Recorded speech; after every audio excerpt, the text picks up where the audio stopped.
Hey everyone, and welcome back to another episode of The Negotiation.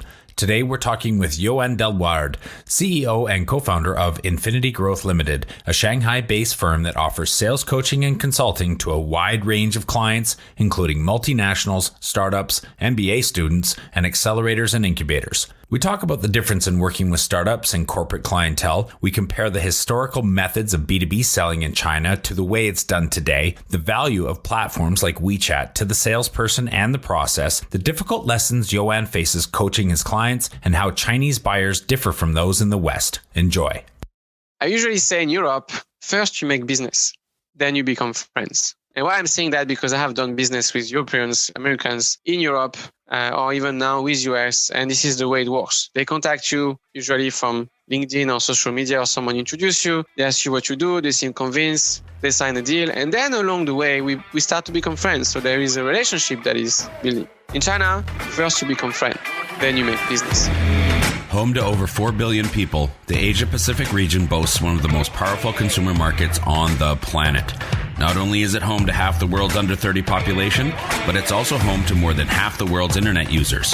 It's a market no globally minded brand should ignore, but entering markets like China is no easy task. Just ask the likes of Microsoft, Google, Uber, and Facebook. Times are changing, and with the right partners, doors are slowly opening as more and more companies find success expanding into the markets of the Middle Kingdom. I myself spent 8 years in China, mostly as a venture capitalist, helping early-stage tech companies enter the Asia-Pacific market successfully. This show is dedicated to uncovering and examining successful China entry and growth strategies by interviewing the people behind those success stories. My name is Todd Embley, and welcome to The Negotiation, brought to you by WPIC Marketing and Technologies. Yoann, welcome to the show. Thanks for coming on today. Thanks so much for having me. Tell us a little bit about who you are and some of your background about how you ended up doing so much business in China. Since this is an intro related to China, I will cut the first 24 years of my life and just let you know what happened in the last 7 years, right? So I arrived in China February 2014, just after my engineering degree. So I did an engineering school in France. I'm an engineer by training, industrial engineer to be even more specific. And I arrived in China February 2014. So you might ask me, why did I come to China? And actually the reason is very simple. I had a best friend. I still have my best friend, by the way, and he's the son of a pilot. And he traveled basically all around the world, more than 100 countries at the time. And I had a choice between two countries. The first one being US for a job near New York in supply chain. And the second one to be a sales engineer in Shanghai. And I did both of my interviews in Poland, where I was finishing my study. And frankly speaking, I was drinking a lot of vodka at the same time. And I basically chose Shanghai because my best friend told me at that time, and he was visionary. He said, listen, Yoann, if you go to US in 10 years, probably it won't change that much. But if you go to Shanghai, in 10 years, I can promise you it will dramatically change. So from that point of view, I would suggest you to go to Shanghai because both of the cities are international, both are economically growing, but Shanghai will change a lot. So I chose Shanghai, mainly thanks to him, and also because I have never been to Asia before. And I think I did the right choice at that time when I look at how Shanghai was able to change in the last 7 years. And a bit more intro about myself. So right now I'm married to a Chinese lady and I just had a daughter of 5 months. So I'm, I would say, very culturally involved in China, right? And through my experience, thank you so much. And through my experience, my first experience, I stayed 6 years in the same company, actually 5 years in the same company. And I grew from a sales engineer to a sales manager to a sales director. And I finished as a sales coach. And I will explain why later on. And basically, I helped this company to grow from about 10 people to more than 100 people in 3 years. So very fast scaling company, selling a software and also engineering services. And basically along that experience, I learned how to sell in China, or at least I learned a way to sell in China, because if I say how to sell in China, I think that's a bit too ambitious. So that is more about my professional experience. And then in 2019, I became a mentor at China Accelerator, actually end of 2018. And that really gave me a different exposure because I had basically startups coming to me saying that they want to work with me to help them to grow their own sales too. So long story short, I started my own business with my Chinese business partner, who is also my best friend, coming from the same hometown as my wife, for the little anecdote. And now we are basically a sales training, consulting, and coaching company, helping and empowering our clients to get the sales they deserve. So that is about my professional background. And then on a personal note, as I already said, I'm married to a Chinese lady. Actually, most of my friends are Chinese, thanks to Toastmasters. So this is an organization for public speaking where I met so many friends. And also through my different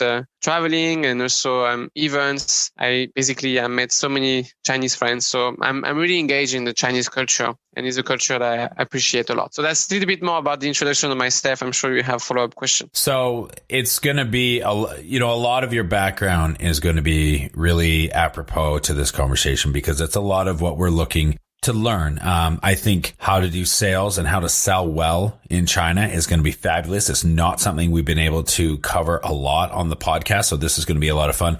And all of your cultural knowledge and understanding from all your time there and your personal situation, being married to a Chinese woman and such, that's going to really add a lot of great flavor and color to the conversation.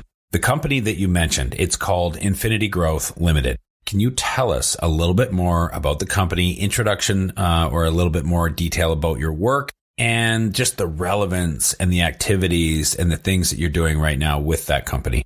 One thing I'd like to share, maybe to give a bit of background, is why we choose to start this company with my business partner. Actually, both of us have very strong sales backgrounds. So she has basically more than 15 years sales, and she was a sales VP before. And I was, as I mentioned, a sales director. And it's been more than 10 years I touch sales, and it's just my passion. When I was basically at university, I spent my Wednesday afternoon doing cold call for basically selling a student fair in a non-profit organization. So I'm really passionate about sales. And that's why we started this company, because we realized that there is basically so many opportunities when you know how to crack the sales in China. And so basically, if I take, I would say, the journey of a company from beginning to, let's say, there is no end, but at least the biggest company in the world. When you start a company from zero, the first thing you need to do is to get new customer. And if I look at the journey of a company, so you get your first customer, then you get 10 customer, 100, and then you probably get $1 billion, and then you go IPO, or you can even go IPO before that. And basically, in the beginning, the main challenge is to find new clients. And if I look at companies like Microsoft, or let's say the biggest company in the world, what they do is basically key account management. So they already have huge customer and they maintain a relationship, they grow them, right? So this is about the sales in general. And what we do is for each type of company. So we mainly work with 3 types of company. The first one is startup, or the companies who are entering China market, or even Chinese company who want to enter abroad markets. Then the second type is more SME, between $1 to $10 million revenue in the country we are talking about. And then the last one is the big company. Okay, so we have those 3 types of companies. Each of them have their challenges, and what we do with them is slightly different. So this is the first aspect I want to introduce. And the second aspect I want to introduce is in China, you have 3 types of companies. So you have international company. Some of them come MNC, right? Multinational company. You have Chinese private company. And then you have state-owned enterprise company. And actually, there is even 3.5 type of company, because you have a last one that is called JV, for joint venture, between a multinational company and state-owned company, or between a multinational company and Chinese company. I don't want to go too much in the detail, but just also for the audience, since this is a podcast that is related to China, I want to give this background. And basically, based on those 2, we have clients in every type. So in those 6 types. So we have Chinese startup, we have foreign startup, Chinese SME, foreign SME, and Chinese state-owned enterprise as a very big group of more than 15,000 people, and multinational companies in 10 industries actually now. And we have more than 35 clients, and our coaches are in 6 countries. So US, France, China, Singapore, Australia, and the last one is Dubai. So I'm mainly responsible to connect the people who want to make more business in China, who are usually with international background, and also help them to export. And also I do the clients who are abroad, who wants to sell more abroad. And my Chinese partner is more responsible for developing the customer who are in China who want to go abroad. So we use basically the language, because my Chinese is not fluent. She's Chinese, so it's much easier. And then all the people we onboard are for this purpose. So that's to give you the overview. And in terms of the content, what we do is only about sales. So sometimes we have projects that they are a bit out of sales. So for example, we have public speaking project or how to help companies to hire the right people. So for that, we work with our partners, or even for marketing, because I see marketing and sales as two expertise. So we also have our partner for marketing. So what we really do is about sales, and we provide consulting, training, and coaching. So consulting is really on how to assess how they sell today, what works, what doesn't work. Training is when we face a large group of people who want to learn a skill or who want to change a specific behavior. So there is something in common. And the last one is about coaching. So one-on-one coaching or group coaching. And our goal is to empower people to change, because we strongly believe that all the people, they have the resources and capabilities to change and be successful, align with their company and personal goals. So we are basically coaching them so that they get the best version of themselves. So that's a little bit about the background of the company. And of course, I would be willing to answer more of your questions if you have something more specific you want to know. Absolutely. You mentioned being a mentor at China Accelerator. And for those who don't know, China Accelerator is the Y Combinator of Asia. How do you work with startups and founders? And how does that type of work, the process, the methodology, the teachings, how does that differ from the work that you're doing with, say, more corporate clients? That's a very good question. I love that. So first of all, I'm super grateful of being a mentor accelerator at China Accelerator.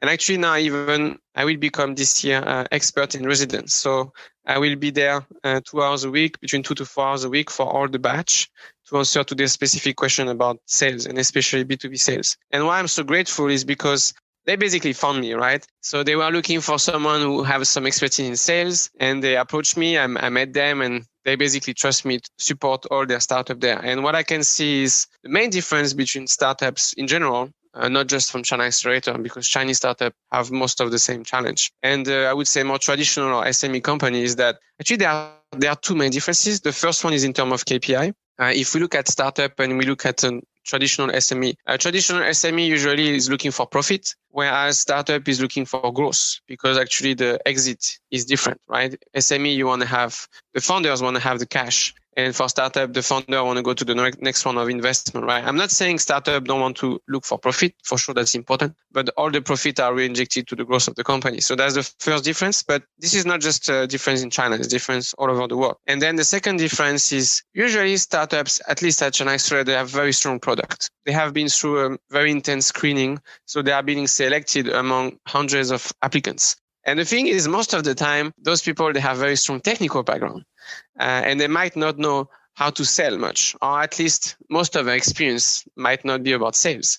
So here is really the thing that we bring to them is the sales touch. So basically, no matter how good is your product, if you're not able to find the right way to sell it, it will not happen. So I think that is the main difference. Whereas I think for the small, medium-sized enterprise, the CEO has to be a good sales. Otherwise, the company would have died. Or one of the founder or one of the first employee was a very good sales. And then the challenge for them is how to make them good sales manager, because most of the time, the best sales, they are not best sales manager. So this is the difference, I guess, in terms of startup and SME. And maybe the last one is because I'm currently working with startups who are raising funds. So round A, round B, even round C.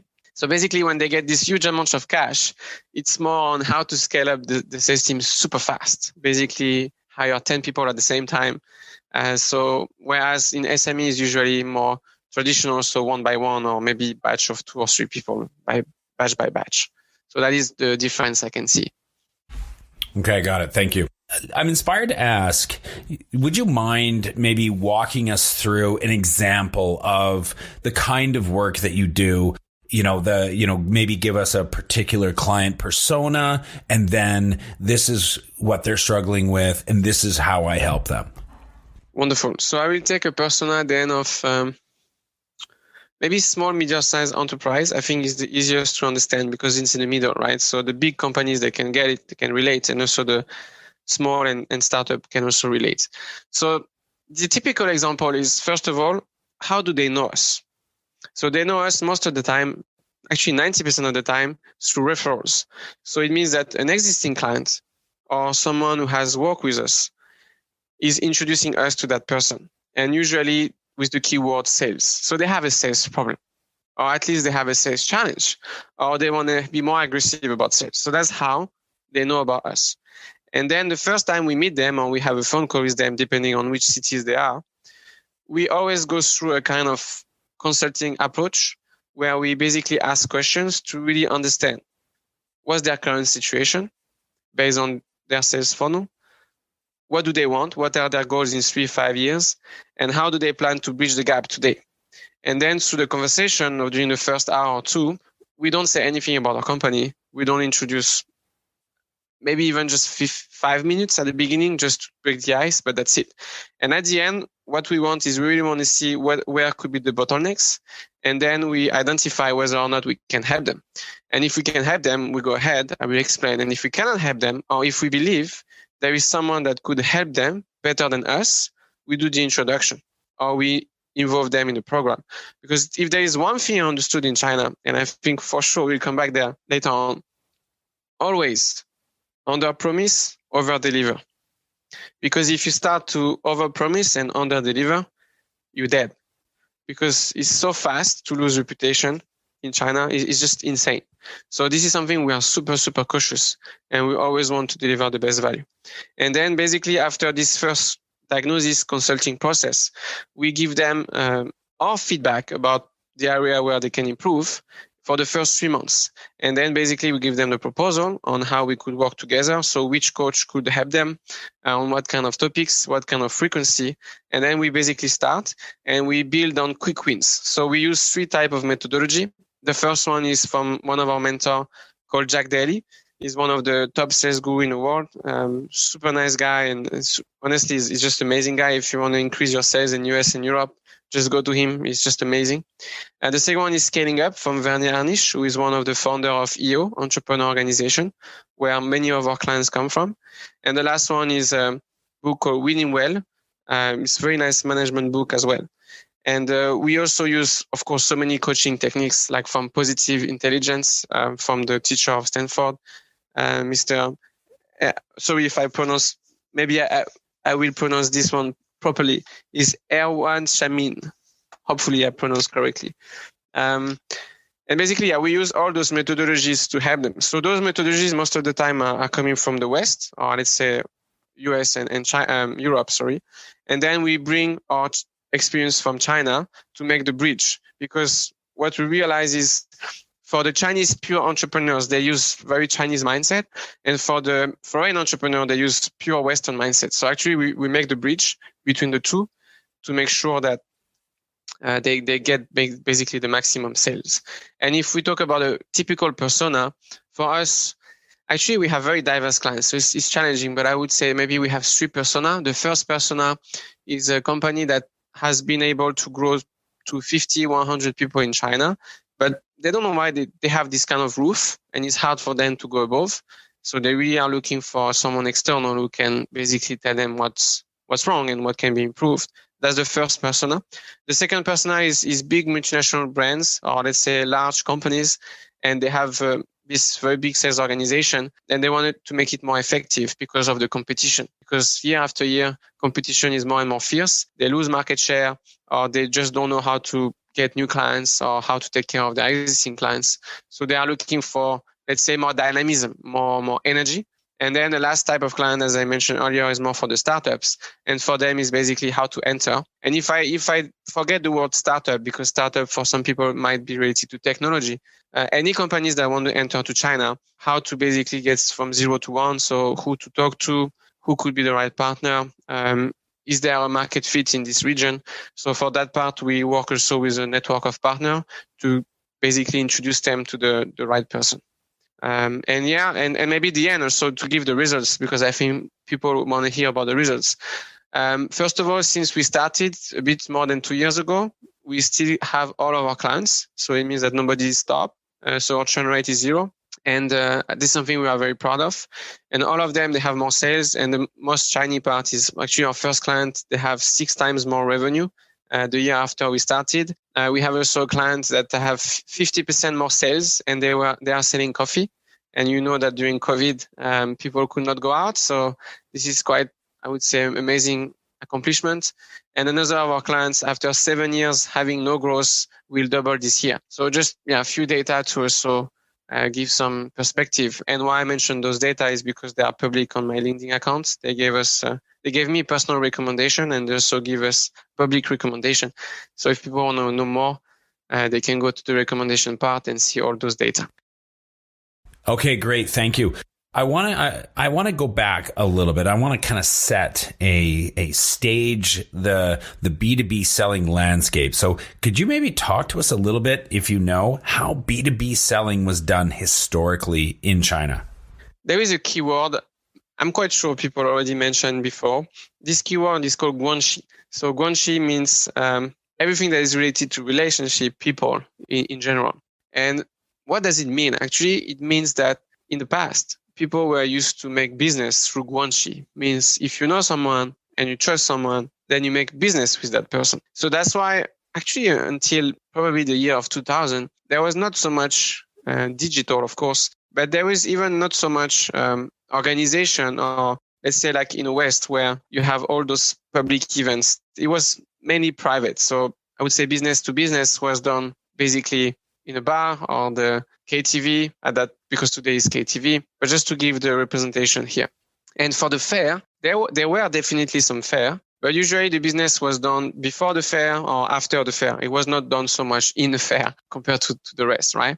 So I think this is just to give also the background. And also, of course, everyone know the huge progress of Chinese economy in the last 20 years with all those technology, etc. But I have a friend, he's in China for more than 30 years, and he was telling me that basically in the year 2000, when you were in Beijing and you wanted to make some business with the government, the best thing to do was to drink baijiu and spend long nights having fun. And then at the end, you would leave with the contract just before you come back home. So that was really the historical way of doing business in China.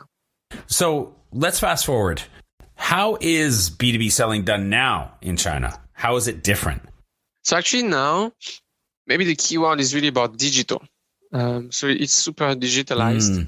And I will I want to give some stories. I want to give some examples there. So I will start first with one of our clients. So our clients is providing information system. Okay, so they provide ways for multinational and Chinese companies to better manage their information. So they modernize their information system. And one of their clients within F&B, actually they made a system for their sales people. And in the past, the salespeople, they were responsible, for example, to give the discounts or to be able to fix the right price. And that was done manually, or I would say sales by sales. And then when COVID happened, they could not visit the clients. So they had to change. So actually, COVID was really a big change also in China. Early 2019 early 2020, sorry. And basically, they realized that they needed a system to take care of all this price, discount, and also client relationship. So within a few weeks, and this is also something that our listeners should be aware, is in China, everything is fast. When I say fast, it's a matter of days or weeks for a system to come and for people to change behavior. It's just like, honestly, it's the fastest country in the world for that part. And they basically were able to come up with a new system where they were using, of course, WeChat and all the existing software to come up with a fast way to communicate with their clients. And since then, actually, what I can see is that the shift stays. Because right now, the sales, they are using digital tools to communicate with the clients. And WeChat is definitely a huge part of that. But at the same time, they like to keep the relationship. So actually the sales, instead of doing all those proposals and all this, let's say, back-end work, most of their time is spent client-facing to make sure that the customer engagement is high. So that's the first example I wanted to share. The second example I want to share is in healthcare industry. So we have salespeople who basically have to go to the hospitals to do the sales. And here the same problem happened. During COVID, they were not able to meet the doctors, right? So similar, even in this industry that is known to be more traditional, they were also able to put some software and some link between the hospital and the sales so that they were able to do their job. So that's really the key word for me now is digital. Everything is through WeChat. Everything is digitalized.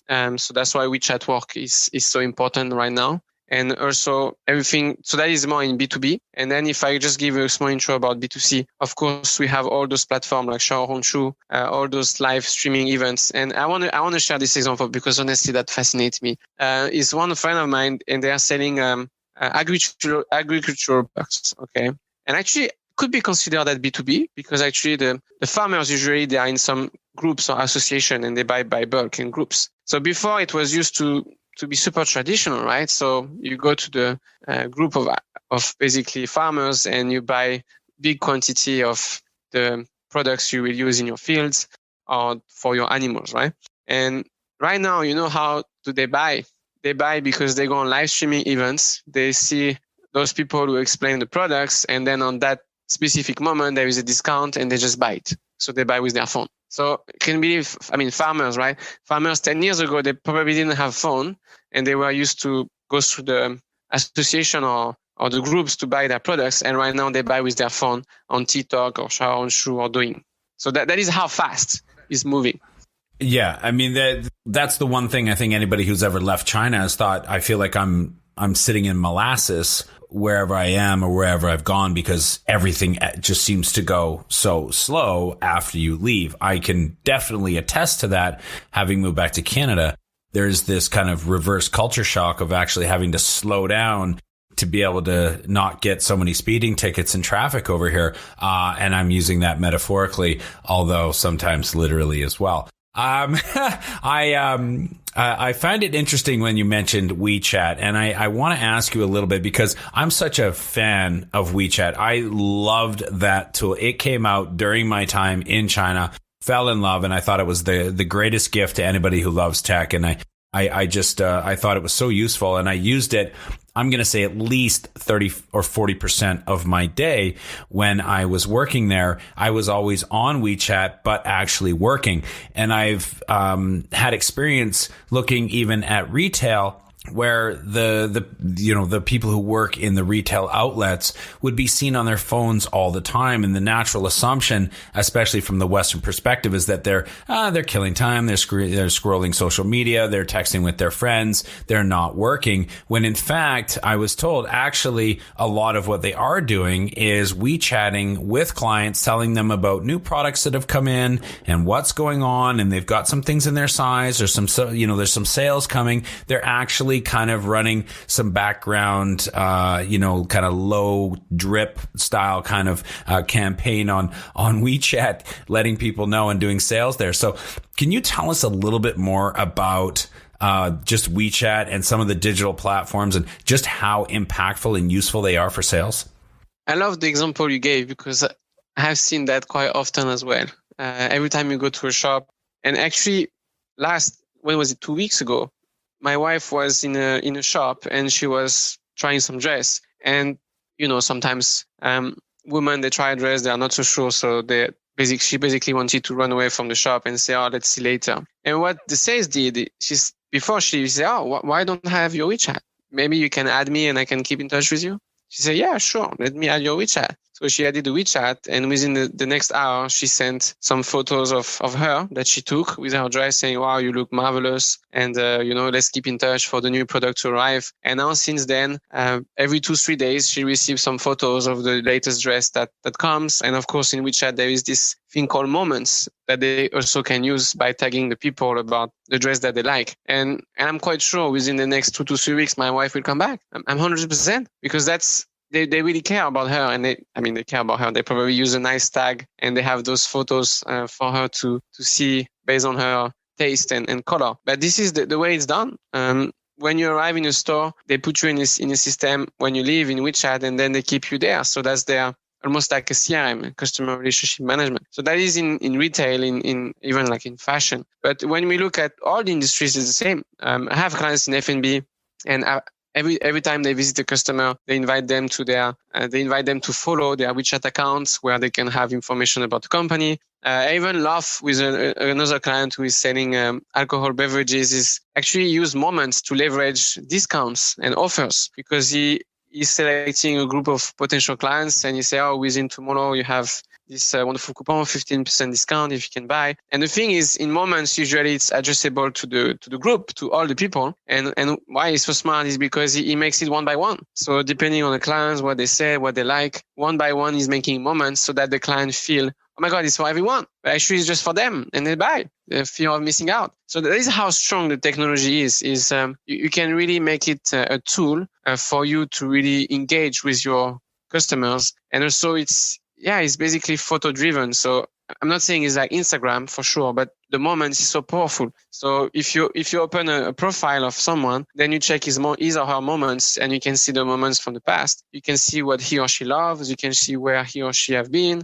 So this is just a wonderful touch point tool. I hope my stories can give you some metaphor and image on how it's being used. Absolutely. And, that might be a key part of the answer, or some part of the answer of my next question, which is really can you compare sales techniques, or at least tease out the main differences that our listeners might want to be aware of or understand, the differences between how sales are done in the West and how sales are done there in the East?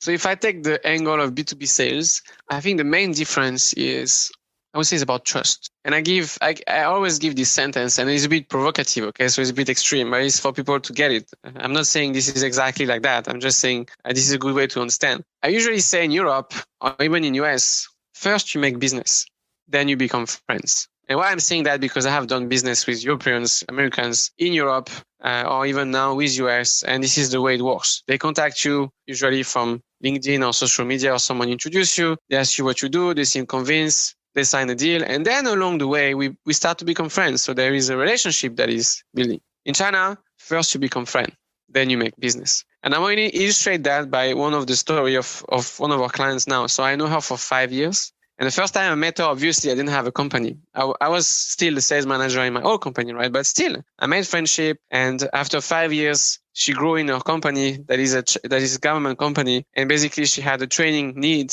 And the first person that she contacted was me. And she contacted me by saying this sentence. I quote her. She said, "Yoann, you're my friend. I know you are doing training. I want to work with you. This is what I want. What can you do?" So there was no bidding, as though it's a government company. There was just the trust. The trust was there because she knew after 5 years about my character, about my values, about the way I treated her and I care about her. And she trusted me. And she even said during the meeting, "Listen, Yoann, I'll be very frank with you. If we don't do a good job, I probably lose my job, because that's the first time we do this kind of huge program to all those top talents of my company. So we definitely need to make it happen. So you need to tell me if you cannot do it, that's fine. But if you can do it, I trust you. I will not even look at what you do. And I say, I can do it, and this is how we do it. And trust me, your boss will be proud of you." And this is what we did. We organized a full day training with a huge room together with my business partner, and we deliver an explosive training. And the boss was super happy, and she was happy, and she's probably going to get promoted this year. And this is the way it works. When people trust you, they basically give you the key. They almost give you the credit card. Although they don't have the credit card, but you see the metaphor, right? So I think that's a huge difference. It's really about trust. And this is also the way I think now. I would never compromise the integrity for business, any kind of business, any kind of money, if I have even like 1% doubt that it might go wrong. So I have to be sure, or at least I have to trust someone to make it happen. So that's the big difference that I can see.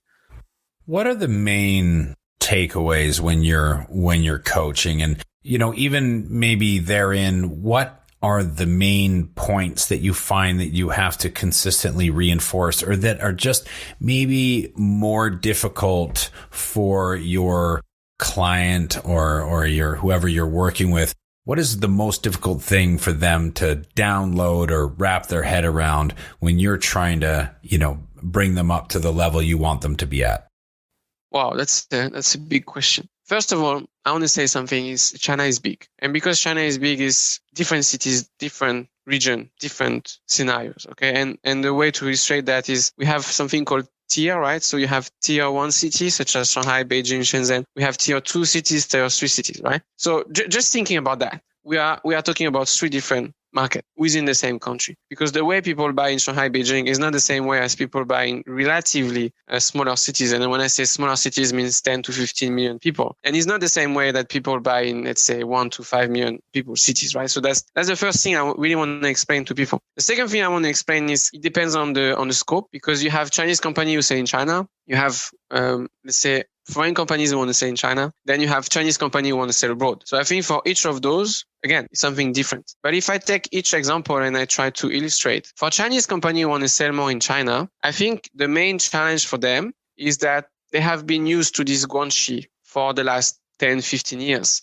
And now with the emerging of the new technology and all this competition, they need to reinvent themselves. And they also need to be able to take some methodologies from the West, or at least from other countries, to scale, which is something that they were probably not used to do before. So actually what they are looking for when they are working with us is to bring this openness and this, I would say, agility, because we will not teach them how to do Guanxi. They have done it for the last 15 years. But they are curious. They want to know how other companies do. They want to know how other countries do, because they know if they are not being curious now, probably in 2 or 3 years, their competitor will, and they will be out of the game. So that's one example. If I look at multinational companies who really want to sell more in China, although they have Chinese staff, but actually what we realize is the Chinese staff, they spend most of their life working in multinational company. And why? Because otherwise they would not pass the interview, because the culture gap would be too different. So actually it's almost like you have a foreign entity that is composed by Chinese citizens trying to sell to a different market. So here what they are looking for is they are looking for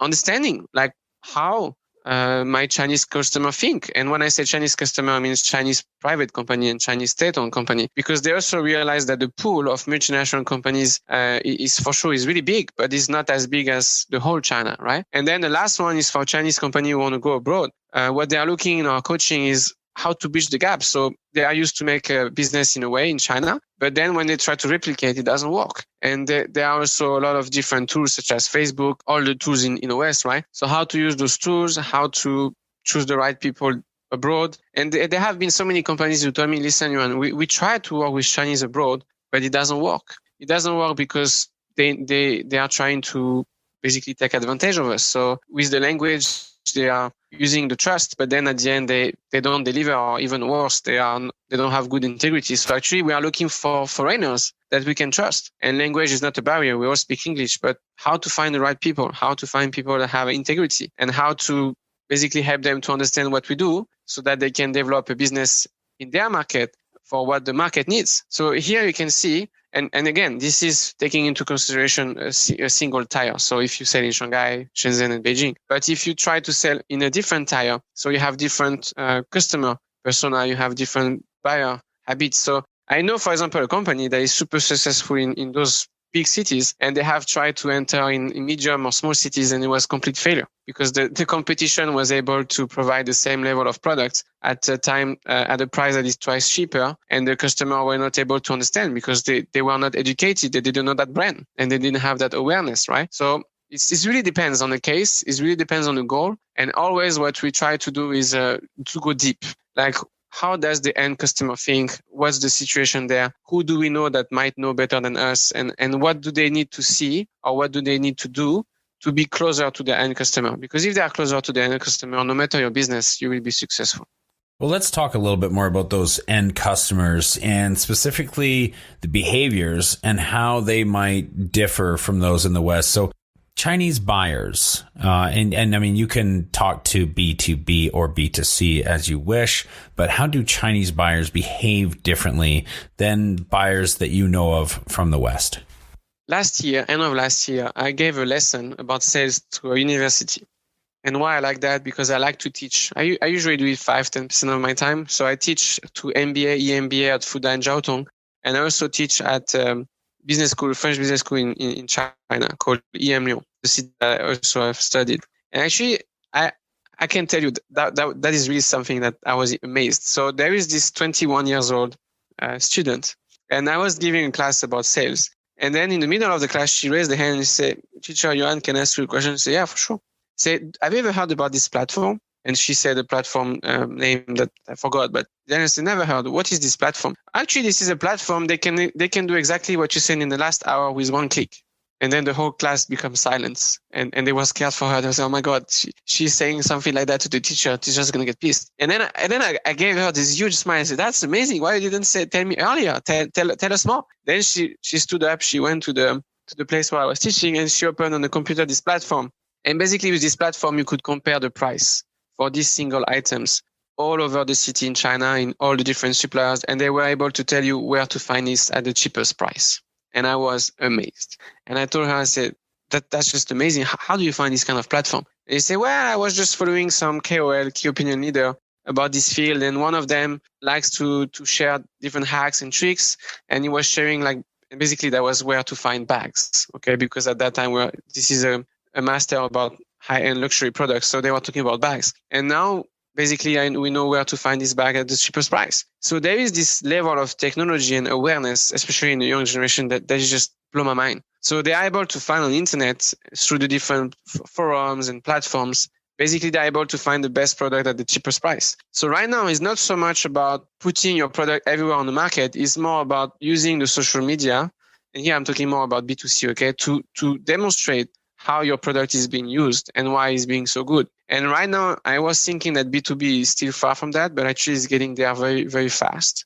Because also B2B platform, they are basically blossoming. And there are more and more platforms where, of course, you have Alibaba, but then there are more and more platforms, or there are more and more forums where they talk about the products. So this is really how they behave. Is they already know before to contact you. They made their research. They heard from their friends. So it's really about making your clients your raving fans. I think that's the very big difference. In China, I have never met someone who didn't hear about the product they want to buy. They almost always know. In the West, public speaking is definitely a difficult thing for some. It's actually a difficult thing for many. And as we know, it's most people's greatest fear. How is public speaking perceived in China? And is speaking in public as a part of sales, is that something? And you mentioned earlier talking about Toastmasters and stuff like that. What is the arena of public speaking? What does that look like in China? What do you have to do? What do you have any process in place? I mean, there's so much to ask about this and the public, the fear of public speaking. And I think it is probably somewhat elevated in China as well, where maybe the natural tendency is to sit back a little bit. Do they have any issues? Do they have similar issues, less, more? What does that arena look like as far as public speaking is concerned when it comes to sales and the impact on sales in China? It's funny because in the last 2 weeks, I have two people who contact me for this topic. Okay, so the first one is a huge bank, is a foreign bank, and their challenge is that their executives, senior executives, they have challenges to communicate with the headquarters. What does it mean? It means when they disagree, they usually don't say it. And even they disagree, it's hard for them to illustrate their I would say, the way they think and the facts. And the second example is for a PE firm that actually they realized that they found an amazing project in China for investment, but the executives were not able to say it in a proper way so that the investment committee that is in US could take the decision. So here in this case would be Chinese people who have to communicate in English and they have challenges, although their English level is perfect. So that's one example. Here in this example, what I can see is that the culture is still very strong and the culture of being afraid to say no. So they don't want people to lose the face. So there is this very famous expression about lose the face. And lose the face meaning I cannot say in public that I disagree. Whereas in Europe or US, in the way we are educated, debating it's a very important skill. Being able to have, I would not say critical thinking. I think definitely Chinese people have a lot of critical thinking and they are amazing negotiators. But it's more about being confident or let's say being free to disagree. So that's one angle. So definitely public speaking is a challenge on this end for them. Another angle I want to share is the first time actually I went to Qingdao, I still remember it, 2016. I was visiting a Chinese company selling tires, okay? And I arrived in this meeting room and I'm telling you, the meeting room is huge. 60 seats in a long table. And I was thinking, wow, that's a nice meeting room. Like, probably we'll not go there. But we were there. So we were 3 people and they invited 25 staffs. 25. Okay, so we are 3 people talking to 25 people. And probably most of them didn't even know what we were talking about or didn't even know why we were here. But because they had a big meeting room, they needed to make it full. And they had this stage where you can speak. And I still remember of showing the PPT to this huge room. I was thinking, wow, that's something. And basically nobody was looking at me. Everyone was looking at their computer. And at the end, they said, wow, that's a very nice presentation. And they asked many questions. So they were probably talking to WeChat to each other to figure out what could be the tricky question to ask me. So again, very different way to speak compared to what I was traditionally used to do. And the last example I want to share is I was in Guiyang 2019 for the big data fair. And I gave a speech about the different startups and the technology with the West, the East. And just before me, there was someone from the government. And the way he introduced himself was very interesting. He arrived at the stage and he made this respectful gesture. So he basically bent in front of the audience. People clap. And then he went behind the stage to speak and he started the speech. And at the end of the speech, he came back and he gave the same respect posture. And that was the first time I saw it. Actually, this very government way of doing, because he was speaking to government officials in Guiyang. That was the same in Xi'an, by the way. So then I realized this is something common. So I did the same posture and people were amazed and they were clapping and they could not stop clapping. I think they were really happy that as a foreigner, I was taking that into the tradition. And then I gave the speech. So what I can see is that there are definitely some codes and something that is different. And usually the way public speaking is introduced is a bit more structured and there are a lot more text compared to Western way. But it's definitely a challenge even though for experienced Chinese people to speak in public, because you have so many codes, so many things to follow. And also the audience can be quite big, so it can be quite intimidating. So yeah, definitely is a challenge. And what I can see is that more and more companies, they are taking public speaking classes and programs to make sure that their employees are able to communicate the message in a fast and concise way.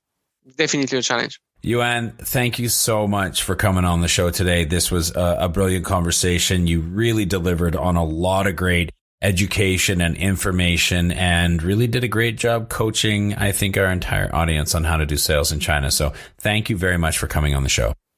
Thank you so much for inviting me. That was a real pleasure. I think your questions were super open-minded and also even for me, a good reflection on what I'm doing on a daily basis. So thank you so much for having me. Growing a company is hard. Doing it in a foreign market? Exponentially so. The best piece of advice I can give you is not to do it alone. When you start looking across the pond for further expansion possibilities, and I sincerely hope that you do, make sure you choose the right partners to do it with. My good friends at WPIC Marketing and Technologies have almost 20 years of experience helping brands just like yours enter China. I hope you enjoyed this episode of The Negotiation, and if you're interested in being a guest or want to connect with me or any of our team, please reach out to us at podcast@wpic.co. And be sure to rate, comment, and subscribe wherever you get your podcasts. 再见.